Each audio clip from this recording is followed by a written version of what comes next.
Hello friends, मेरा नाम धवल पटेल है। मैं सूरत का रहने वाला हूँ। पहले तो मैं ध्वनि मैम को थैंक यू कहना चाहता हूँ जिन्होंने ये मेरा वीडियो शेयर किया उनके चैनल में। साथ ही मैं आपको बता दूँ कि मैं गुजराती फैमिली से बिलोंग करता हूँ और मेरा हिंदी इतना ठीक नहीं है, थोड़ा कमज़ोर है, तो मे भी मेरे कुछ वर्डिंग थोड़े डिफरेंट हो गए, पर फिर भी ये मैं वीडियो बना रहा हूँ और आपको मेरा ये एक्सपीरियंस शेयर करना चाहता हूँ। रियली मेरी फ्रेंड, ये बहुत ऐसा एक्सपीरियंस है जो मेरी लाइफ में थोड़ा टफ रहा था। दिवाली का टाइम था और मैं आईटी कंपनी में जॉब करता था। ज़्यादा तक मेरा टाइमिंग 3 से 11 का था। कई बार ओवर टाइम होता तो 12 भी बज जाते थे, 1 भी बज जाते थे, 2 भी बज जाते थे, ज़्यादा से ज़्यादा 3, उससे ज़्यादा तो नहीं बजते थे, तो हो जाता था। अब दिवाली का टाइम था तो जनरली ओवर टाइम तो होता है, और ओवर टाइम होता है तो जाने थोड़ा हमें अच्छा रहता है, थोड़ा हमें एक्स्ट्रा अर्निंग भी हमारी हो जाती थी। तो हम लोग दिवाली के टाइम पे हम लोग कर लेते थे ओवर टाइम। करीब साढ़े 12 बजे मैं जॉब से छूटा और घर की ओर निकला। और साथ में आपको बताऊं कि सूरत सिटी में 12, साढ़े 12, 1 बजे ये सब टाइमिंग में इतना सुनसान एरिया नहीं होता है, पब्लिक होती है, क्योंकि दिवाली वैकेशंस भी होती है, कुछ बच्चे खेलते भी रहते हैं वहाँ पे, नाइट क्रिकेट, और मीन्स इतना सुनसान इलाका नहीं होता है, क्योंकि सिटी होती है तो कुछ होता है, मीन्स कुछ लोग शॉपिंग भी चलते हैं, कुछ मॉल होते हैं काफ़ी देर तक, काफ़ी रात तक और होते हैं। अब मैं अपनी बात करता हूँ, तो मैंने ऑटो लिया घर जाने के लिए। वो ऑटो में ऑलरेडी एक पर्सन था, उसने काफ़ी पी रखी थी और शराब की बदबू बहुत आ रही थी उसके कपड़ों में से, और वो, और फिर भी मैं वो ऑटो बैठ गया था, क्योंकि 12:30 ऐसे होते हैं, पब्लिक पर ऑटो मिलना थोड़ा मुश्किल रहता है। मैं बैठ गया। अब घर की ओर ऑटो निकल रही थी। अब दूर से एक औरत चल रही थी। दूर से हमने देखा कि मैंने भी देखा उस वक्त कि एक औरत चल रही थी, बुढ़िया, जिसे चला नहीं जा रहा था वो, यानी वो मीन्स बहुत स्लो चल रही थी, और जैसे बहुत कमजोर होते हैं नहीं, धीरे धीरे वो चलते रहते हैं और उनसे चला भी नहीं जाता है, रुक रुक के चलते, इस तरह से चलते हैं। अब ऑटो वाला फुल स्पीड पे था, तो ऑटो वाले ने ये सोचा कि वो रास्ता क्रॉस करे, उससे पहले वो ओवरटेक करके निकल जाए। और जैसे जैसे करीब आए हम उस बुढ़िया के, वो बुढ़िया तो तेज चलने लग गई। अब तेज वो चलने लग गई तो वो एक इतना फास्ट मूवमेंट था, वो पता भी नहीं चला, वो इतना तेज चलने लगी और सडन में वो ऑटो के सामने आ गई, और डिस्टेंस काफी कम था, और ऑटो के सामने आ गई और वो बुढ़िया गायब भी हो गई। और ये इतना फास्ट हुआ कि ये मैंने खुद में भी देखा कि वो और पता नहीं कहाँ चली गई वो बुढ़िया, और ऑटो वाले का बैलेंस भी कंट्रोल छूट गया। यानी हम लोग रोड के डिवाइडर के साथ टकराने ही वाले थे, हमारा एक्सीडेंट ही हुआ था, और उस वक्त हम बच गए। पता नहीं किस तरह से बच गए, पर बच गए, क्योंकि वो बहुत स्पीड में था। अब पीछे से 2-3 गाड़ी वाले भी गए, मीन्स गाड़ी वाले, बाइक वाले, वो काफी गंदी गाली देके ऑटो वाले को बोलने लग गए। और ऑटो वाले ने तो कंट्रोल तो कर ही दी थी, और ब्रेक भी उसने रोक ही लिया था, तो हम बच गए थे। वो तुरंत ही फिर भी बाद होता है वो बुढ़िया को देखने गया, वहां तो कोई बुढ़िया थे ही नहीं। और जो मैंने आपको अभी वो डिवाइडर की बात की ना, वो डिवाइडर रोड के बीच में एक 5 फुट का है, तो कोई भी औरत इतनी आसानी से वो चढ़ भी नहीं सकती है और दूसरे रोड पे जा भी नहीं सकती है। हालांकि वो पर्सन वो ऑटो रिक्शा वाला डिवाइडर क्रॉस करके भी देखने गया, तो वहां पे कोई बुढ़िया थी ही नहीं, कोई थी नहीं। हाँ, कुछ काफी दूर पे कुछ बच्चे खेल रहे थे, पता नहीं क्रिकेट या ऐसा कुछ खेल रहे थे, या बैडमिंटन खेले, तो कुछ खेले, तो वहां पे कोई था ही नहीं। अब वो भी टेंशन, वो तो टेंशन में आ गया था, और मैं तो ऑटो से निकला ही नहीं था क्योंकि मैं डरा हुआ था। एक तो वो गुड़िया गायब हो गई थी, और ऊपर से हमारा एक्सीडेंट होते होते बच गया। यानी मैं तो सच में बहुत डरा हुआ था, और मैं तो निंदा से बोल लेता कि मैं थोड़ा डरपोक पर्सन भी हूँ। मैं तो डर गया कि अब होगा क्या, मीन्स थोड़ा डर गया, और इतने फास्ट हुआ तो मुझे हम लोग को समझ भी नहीं आई कि हमारे साथ हो क्या गया। अब वो ऑटो वाला पर्सन रिक्शा में आ गया, और तभी वो जो मेरे साथ जो पर्सन था, जो जो काफी पी रखा था, वो बोला कि पता है वो चुड़ैल थी। तो मैं तो उसको देखा ही रहा हूँ, और मैं तो उससे बात भी नहीं कर रहा था क्योंकि वो काफी जो पीने वाले इंसान से ज्यादातर मैं तो बात करता हूँ नहीं।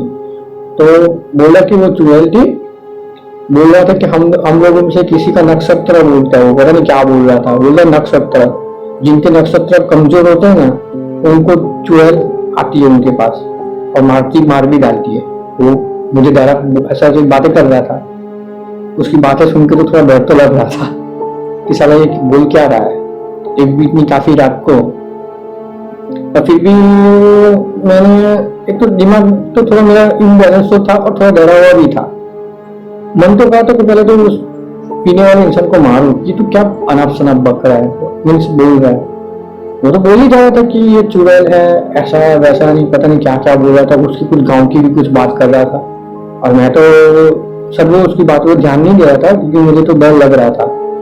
तो मैंने बोला कि वो ऑटो वाला भी कुछ बोल रहा था कि हो सकता है चुड़ैल ही थी क्योंकि दिख नहीं रही है, गायब हो गए।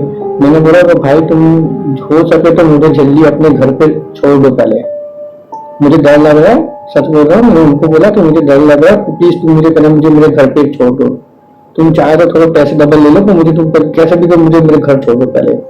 अब मैं तो उसने वो चला के हम लोग घर पे भी आ गए, और वो ऑटो वाला भी इतना डरा हुआ था, तो उसने मुझे छोड़ के, मेरे पास पैसे भी नहीं लिए, वो चला ही गया मुझे छोड़ के। उसने तो पैसे मुझसे लिए भी नहीं, वो भी डरा हुआ था। अब मैं फिर घर गया तो पापा ने मेरा फेस देखा, तो मेरा मेरा फेस पूरा लाल था, मेरी आंखें भी बहुत लाल थी। और पापा बोले कि पापा को पता नहीं मेरा फेस थोड़ा डिफरेंट लग रहा था, डिफरेंट मीन्स अजीब सा लग रहा था पापा को। पापा मुझे बोला कि क्या हुआ कि तेरा फेस क्यों ऐसा हुआ है। मैंने बोला पापा आज हमारे साथ ऐसा हुआ, और मैंने सब बात बताई, और मैं फिर रोना ही शुरू कर दिया। काफी रोया मैं उस वक्त, बहुत रोया था क्योंकि थोड़ा इंग्लैंड में तो थोड़ा डर तो रहता है ना। अब ऊपर से भाई आ गया, और भाई ने तो मुझे बहुत चिढ़ाया, डरपोक ऐसा करके बहुत बार बड़ा बड़ा हुआ, तो सच में मुझे ही पता कि मेरे साथ क्या हुआ था। अब ऐसे चीज में फिर खाना खा के फिर सो ही गया मैं। अब नेक्स्ट दिन मुझे बहुत बुखार आ गया, काफी बुखार आ गया था, और ये कॉमन रहता है, जो इंसान एक बार डर जाता है तो ज्यादातर उनको, मैंने ऐसा सुना है कि उनको बीमार तो होता ही है। मेरा टेम्परेचर भी काफी हाई था, तो फिर जनरली लोकल मेडिसिन से दवाई ली और ठीक भी हो गया। यानी ऐसा कुछ हुआ नहीं मुझे कि बहुत डरने वाले, मैं उस दिन ठीक भी हो गया तुरंत। और काफी लोग के साथ चर्चा भी की ये घटना के बारे में। मेरी मम्मी ने उनके फैमिली को भी बताया, यानी उनके फैमिली यानी मामा मामी को, उन लोगों ने बताया। अब 2 दिन बीत गए। अब सडनली अब जो हुआ ना मेरे साथ, जो हुआ ना वो बहुत टफ था मेरी लाइफ में। 2 दिन तो बीत गए, मैं तो सडनली ऐसे बैठा हुआ था। अब सडनली भाई आया, उसने मुझे जोर से 2 तमाचे मारे। मैं तो होश आया, मेरे भाई को ही देखे रहा। मैं तो मेरे भाई को सोचने ही लगा कि भाई मेरा मुझे मार क्यों रहा है। उसने 2 कस के तमाचे मार के दो। मैं भी भाई को ऊपर भड़क गया कि भाई तुम मुझे मार क्यों रहे हो। भाई बोल रहा कि पता तू क्या कर रहा है। मैं बोला भाई मैंने क्या किया। तो भाई बोला कि तू गंदी गंदी गालियां बक रहा है, बहुत गंदी गाली बक रहा है। तो मैंने बोला भाई तुम मजाक क्यों कर रहे हो। तो भाई ने बोला उन्हीं पर मम्मी भी सुन रही है, पापा भी सुन रहे हैं, सब घर में तेरे सुन रहे, तू क्या बोल रहा है और तुम इतनी गंदी गालियां बोल रहे थे। मैंने बोला भाई मैंने बोला ही नहीं है, मैं तो आज भी मुझे याद नहीं है। अभी भी जब मैं ये इंसिडेंट आपको बता रहा हूँ, बोल रहा हूँ, अब भी मुझे वो याद ही नहीं आ रहा है। उसके बाद ऐसे काफी हिस्से हो गए, किस्से हो गए, जो मैं आपको बताऊंगा ये कहानी में। भाई ने तमाचा मारे, तो मैं तो थोड़ा, भाई भी अंदर से तो थोड़ा गुस्सा तो हो गया था, और बड़ा भाई है ना, तो कुछ कर तो सकते हैं नहीं।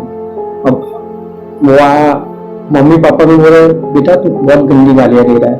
अब मम्मी पापा तो झूठ नहीं बोलेंगे, मैंने बोला मम्मी पापा मैं गाली दी ही नहीं है, और मैं थोड़ा रोने जैसा भी हो गया था।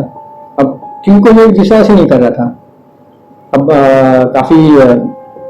फिर कुछ नहीं, मैं फिर भी सॉरी बोल दिया कि चलो सॉरी पापा अब नहीं करूंगा ऐसा ऐसा। तो वो तो मुझे ही पता है कि मैंने बोला ही नहीं है।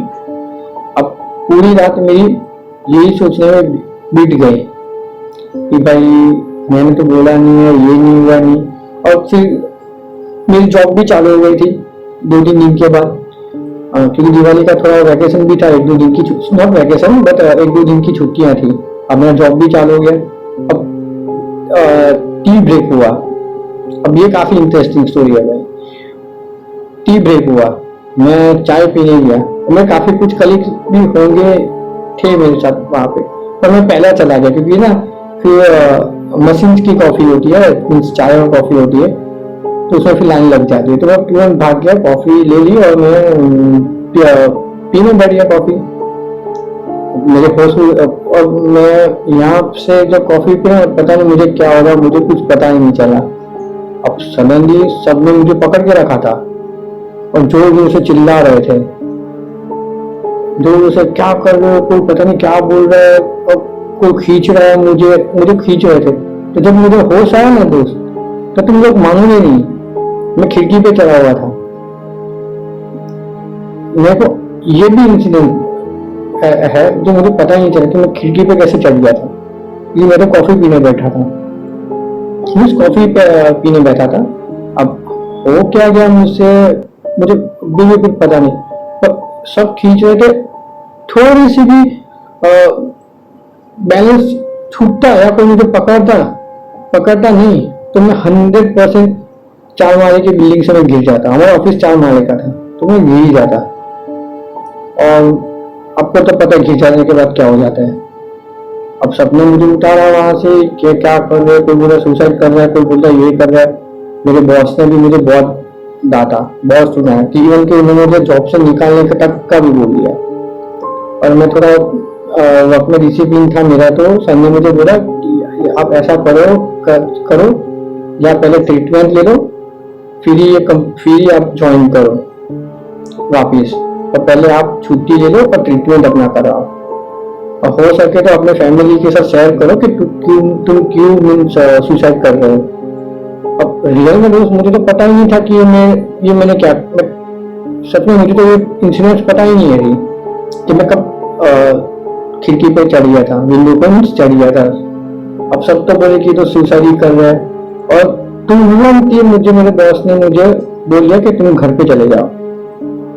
और घर पे भी छोड़ने के लिए मुझे कुछ एक दोस्त आया था रखने के लिए, और बॉस ने मेरे फैमिली में भी फोन करके बता दिया था कि आपका बच्चा है, बेटा है, वो कुछ सुसाइड कर रहा था कंपनी में। बचा तो लिया था उनको, पर आप उनसे बात करो, क्या उसको कुछ फैमिली प्रॉब्लम हो, XYZ करके कुछ भी बात करो, पर आप उनसे बात करो, और जब वो ठीक हो या ट्रीटमेंट कराओ कुछ साइकेट्रिस्ट पे वहां जाके ट्रीटमेंट करो, आप कुछ भी करो, पर जब ठीक हो जाए उसके बाद ही ज्वाइनिंग कराओ। तो पापा ने भी सुना और मैं हाँ बोला फिर, और मैं घर पे आ गया। हम जब मैं घर पे आया तो मेरे फैमिली वालों ने तुरंत ही मुझे घेर लिया था उन्होंने मुझे, और मेरे को बीच में बिठा, बेटा तुझे क्या हुआ, क्या कुछ प्रॉब्लम है। मेरा भाई तो पता नहीं क्या क्या बोल रहा था कि तुझे कुछ लड़की का चक्कर है या पता नहीं क्या क्या, वो तो बोल रहा है पैसे की कमी है, पता नहीं वो क्या क्या उनके मन से। उन्होंने पापा मुझे कुछ पता नहीं है, पर मैं सिर्फ पापा को इतना बताया, पापा मैं तो कॉफी पीने के लिए बैठा था, फिर सडनली जब मुझे होश आया तो मैं तो विंडो पे था।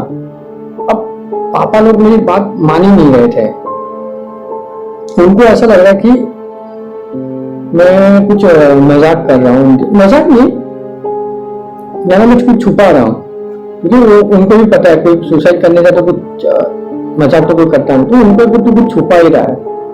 अब मेरे भाई तो मेरे दोस्तों को भी फोन करने बैठ गया कि कुछ गर्ल का अफेयर अफेयर बफेयर तो नहीं है ना, कुछ लड़की का चक्कर वक्कर जैसा तो नहीं है ना। तो वहां से भी कुछ नहीं, फिर 2-3 दिन मैं घर पे ही रहा, और मुझे बॉस ने भी थोड़े दिन तो आने को मना ही नहीं किया, तो मैं भी सोचा कि अब जब ठीक हो जाऊं तो ही मैं जाऊं। अब ये जो इंसिडेंट्स मेरे साथ हुआ ना, वो मेरी फैमिली को भी हिला दिया। मुझे तो हिला ही दिया, पर मेरे फैमिली को भी हिला दिया, और मेरी बात को मानने लग गए। फिर करीब 2:30 बजे मुझे वॉमिट होना शुरू हो गया। वॉमिट करते हुए मेरा भाई भी जाग गया और वो भी देखने आ गया। वो देख के थोड़ा वो घबरा भी गया, और साथ ही मैं भी घबरा गया था, क्योंकि वॉमिट में कुछ छोटे छोटे मांस के टुकड़े भी निकले हुए थे।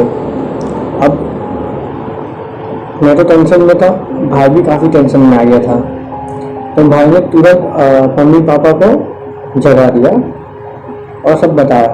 पापा और मम्मी तुरंत ऊपर आ गए मेरे कमरे में और सब देखने लगे।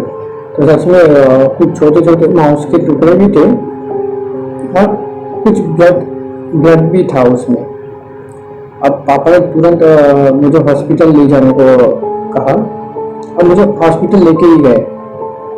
अब भाई ने एक बहुत अच्छी चीज़ की, उसमें पूरे जो मांस के टुकड़े थे वो कलेक्ट कर दिए एक बॉक्स में, एक डब्बे में उसने कलेक्ट कर दिए, और वो भी हॉस्पिटल के लिए आ गया था हमारे साथ। अब वहाँ पे इमरजेंसी में हॉस्पिटल में डॉक्टर को हमने बुलाया और सब बताया। डॉक्टर ने जब मेरा मुंह खोला तो काफी कुछ डैमेज था मेरे मुंह में, जैसे किसी ने नाखून से मारे हो, या किस चीज से कुछ छील गया था मेरा मुंह पूरा, और उसके लिए मेरे को ब्लड निकल रहा था। अभी तक मुझे खुद को पता नहीं था कि ये कैसे हुआ। तो उन्होंने मुझे तुरंत दवाई दी और मुझे एडमिट ही कर लिया, क्योंकि मुझे वापस वॉमिट जैसा लग रहा था और हो भी रहे थे मुझे वॉमिट। तो उन्होंने मुझे तुरंत एडमिट ही कर दिया। और भाई ने ना वो जो सैंपल उसने कलेक्ट किए हुए थे मेरे वॉमिट के, वो उसने तुरंत डॉक्टर को दिया। अब डॉक्टर ने उसको एक्सपीरियंस था डॉक्टर को थोड़ा, तो डॉक्टर बोली कि ये तो शायद किसी मांस का टुकड़ा है, ये तो भी नॉनवेज के है। अब ये बहुत बड़ी अच्छी बात थी, नॉनवेज के थे, ये काफी चौंका दिया था हम लोगों को। तो फिर भी उसने नेक्स्ट डे को कहा कि नेक्स्ट डे को तुम हम लेबोरेटरी में ले देंगे उसको टेस्ट के लिए, उसका जो रिपोर्ट आता है तो बता देगी।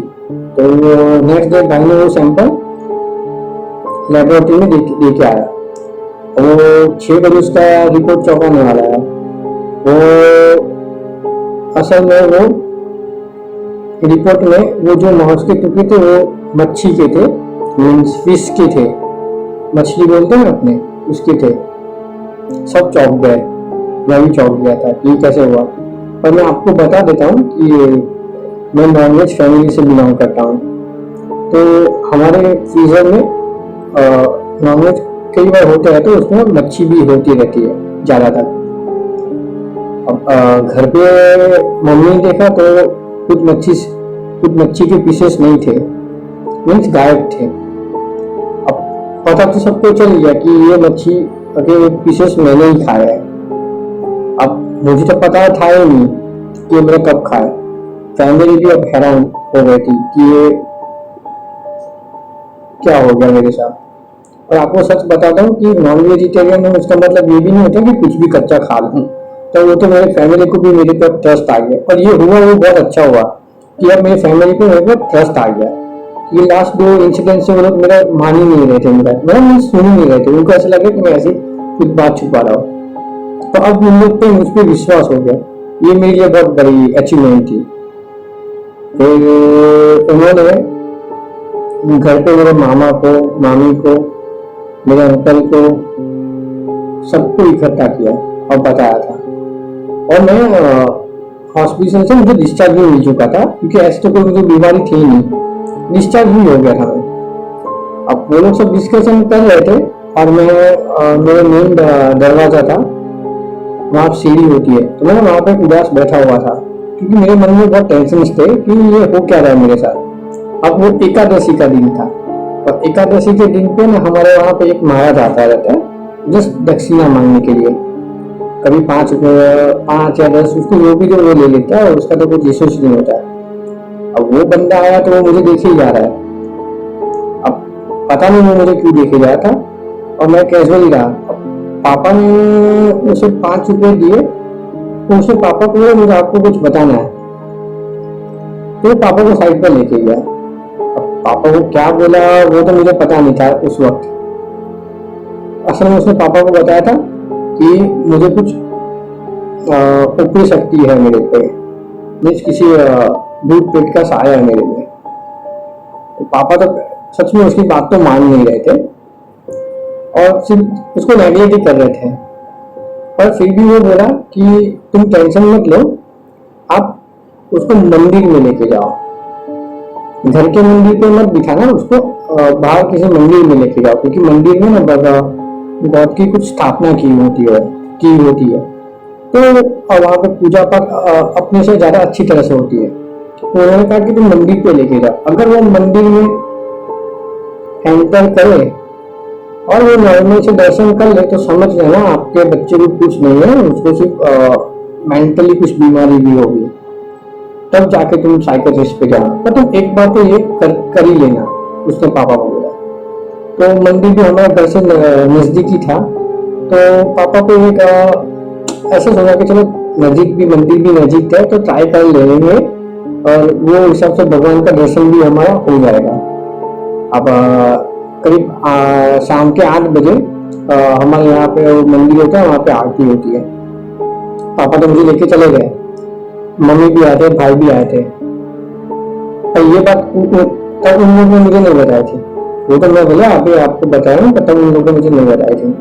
अब मैं मंदिर पे गया तो मंदिर पे जब मैं एंट्रेंस किया तो मुझे कुछ घुटन सी फील होने लगी, मीन्स श्वास लेने में दिक्कत हो रही थी, ऐसा कुछ हुआ था।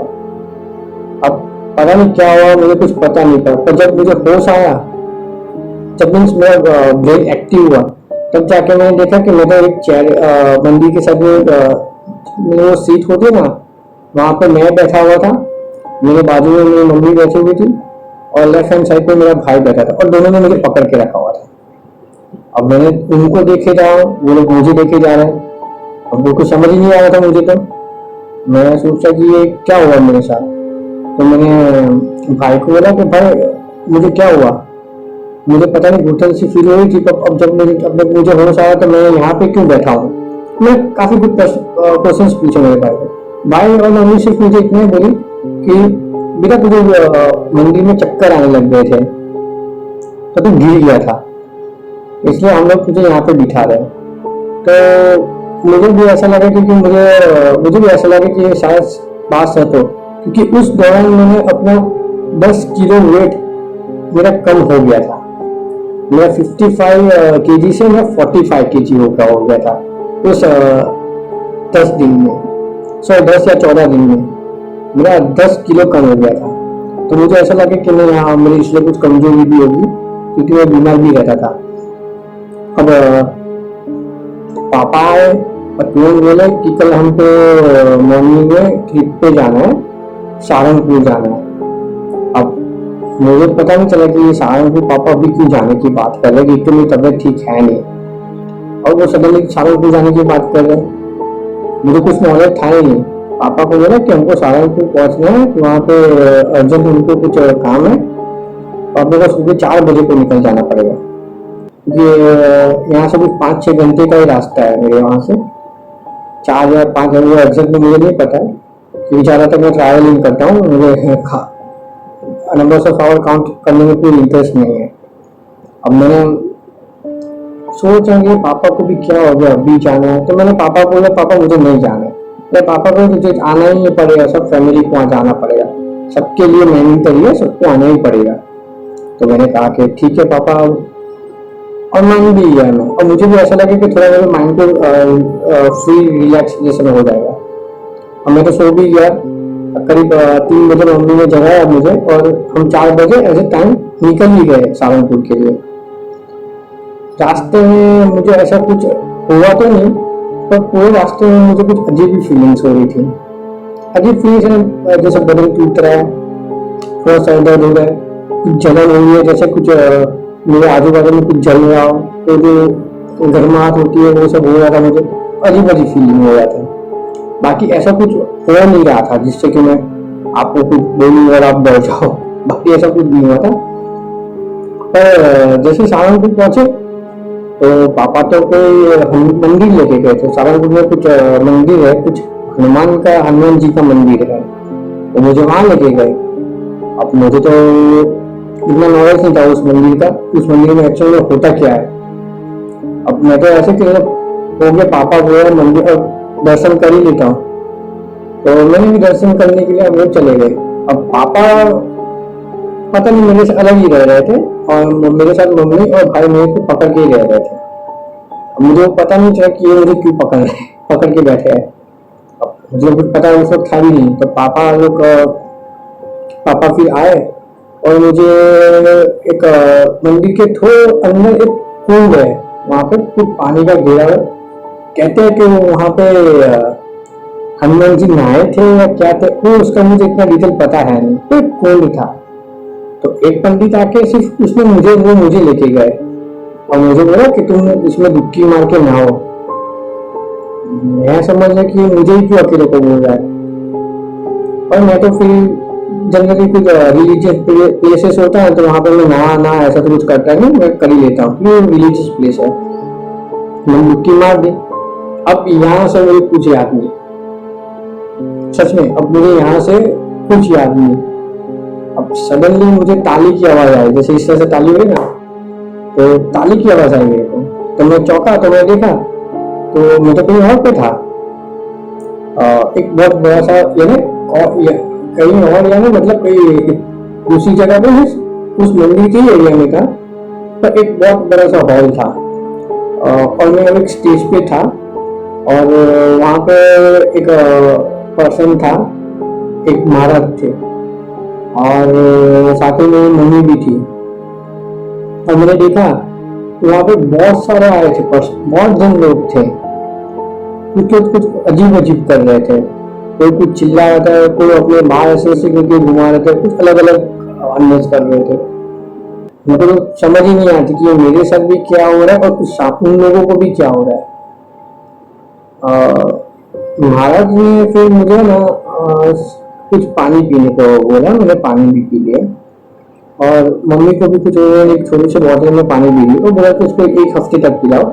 और मुझे इतना बोला कि कंपलसरी कि तुम्हें तो दिन में 3 बार तो हनुमान चालीसा पढ़नी ही पड़ेगी, भूलना मत बेटा। जिस तरह से तुम दवाई लेते हो ना, उसी तरह से तुम 3 टाइम कभी भी हनुमान चालीसा पढ़ना है।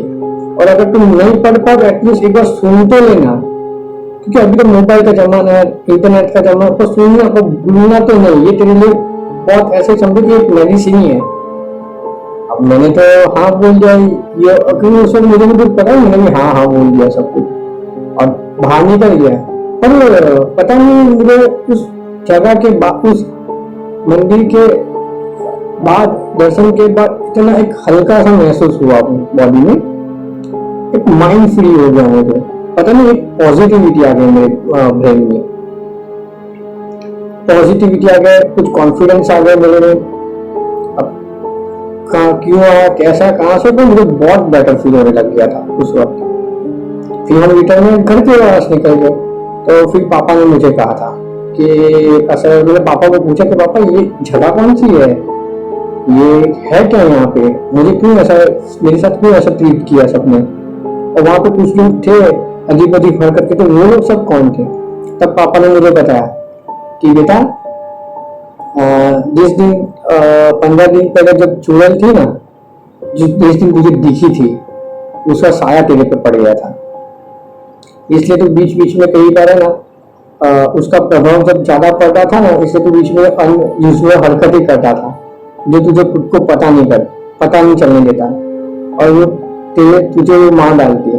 मार डालती मतलब ऐसा नहीं कि वो तेरा गला दबा डालती या तुझे काटती, पर वो तेरे से सुसाइड करवा लेती है ना, वो सुसाइड करवा लेते। असल में दूसरों को ऐसा लगता कि ये पर्सन ने सुसाइड कर लिया, पर असल में वो चुड़ैल मेरे से करवाती है। ये एक सच बात है, ये मेरे पापा ने मुझे कहा था, क्योंकि मेरे कंपनी में से ऐसा हुआ था, तो मुझे पापा की भी बात यकीन आ गई, तो मैं काफी डर गया था। तो फिर पापा ने बोला कि तुझे कल हम मंदिर लेके गए थे ना, वो आरती के वक्त, जैसा तू मंदिर में घुसा था ना, ऐसा तो इधर उधर भागने लग गया था, दौड़ने लग गया था, कहीं ऐसा दौड़ता वैसा दौड़ता, इसलिए भाई मम्मी तुझे पकड़ के रखा था। इसलिए हमको कंफर्म नहीं हो गया कि ये तुझे तेरे पे कुछ ऊपरी हवा है या कुछ चुड़ैल या किसी भूत का साया। इसलिए तुरंत हम लोग सारंगपुर गए थे, और सारंगपुर में हनुमान जी का बहुत बड़ा मंदिर है, तो वहाँ पे जिनके साथ ऐसा होता है ना, वो लोग ज्यादा तक आते हैं, और ये सच बात है। पहले मैं विश्वास नहीं करता था, पर अब मैं रियल में ये चीज को विश्वास करने लग गया कि नहीं, होते हैं। अब ये घटना हुई थी मेरे अराउंड 5 साल पहले, अब 5 साल हो गए, मेरे साथ अब ऐसा कुछ नहीं है, मैं नॉर्मल लाइफ जी रहा हूँ। हाँ, आज भी ये सब इंसिडेंट जो मेरे साथ हुए, जैसे वो मच्छी खाना है, घर में गाली देना, और वो क्या सुसाइड वाला जो मैं चढ़ गया था, वो आज तक मुझे याद ही नहीं आ रहा, आज तक मुझे याद नहीं आ रहा। तो अब ये कुछ भी हो, भूत का हो या क्या हो, जो भी हो, आज मैं हैप्पी हूँ, आज मैं रियल में खुश हूँ। तो जो भी हो वो भी आज मैं सेफ हूँ, और आज मैं कुछ ऐसा कुछ हो नहीं रहा है, अब बहुत कुछ। हाँ, अब मैं रोज सैटरडे को फास्ट भी रखता हूँ, रोज हनुमान चालीसा पढ़ भी लेता हूँ और सुन भी ले लेता हूँ, और थोड़ा रिलीजियस में ज्यादा मानने लग गया। ये इम्प्रूवमेंट होने में होगा, कुछ भी हो, मेरे में ये अच्छी इम्प्रूवमेंट हुई, और आज मैं बहुत हैप्पी हूँ। इसलिए मैं आपको ये मेरी कहानी, ये आप क्या समझे वो मुझे नहीं पता, पर वो 15 दिन मेरे लिए बहुत टफ थे, क्योंकि उस 15 दिन में कुछ लोग मुझे पागल तक भी कह चुके थे कि ये पर्सन तो पागल हो गया, ये पर्सन तो ऐसा है, ये भूत कुछ होते नहीं है, ये पागल है, ये कुछ भी ऐसा कर रहा है, ऐसे पागल भी कहा था। थोड़ा दर्द तो हुआ था मुझे, पर हुआ तो हुआ, क्या करूँ मैं, क्योंकि मेरे बस में कुछ था नहीं, पर आज मैं हैप्पी हूँ। तो दोस्त, ये आपको ये कहानी अच्छी लगे या मीन सच्ची लगे या अच्छी लगे या आपको बकवास लगे, तो ये आप पे है। तो ये मेरा ये एक्सपीरियंस मैं आपको शेयर कर रहा हूँ। और अगेन ध्वनि मैम, आपको थैंक यू कि आपने मेरा वीडियो को इम्पोर्टेंस दिया, ये मेरी रियल स्टोरी को इम्पोर्टेंस दिया, क्योंकि एक तो मेरा लैंग्वेज ठीक है नहीं, फिर भी आपने ये वीडियो आप रख रहे हो। Really thank you ma'am. जय श्री कृष्ण।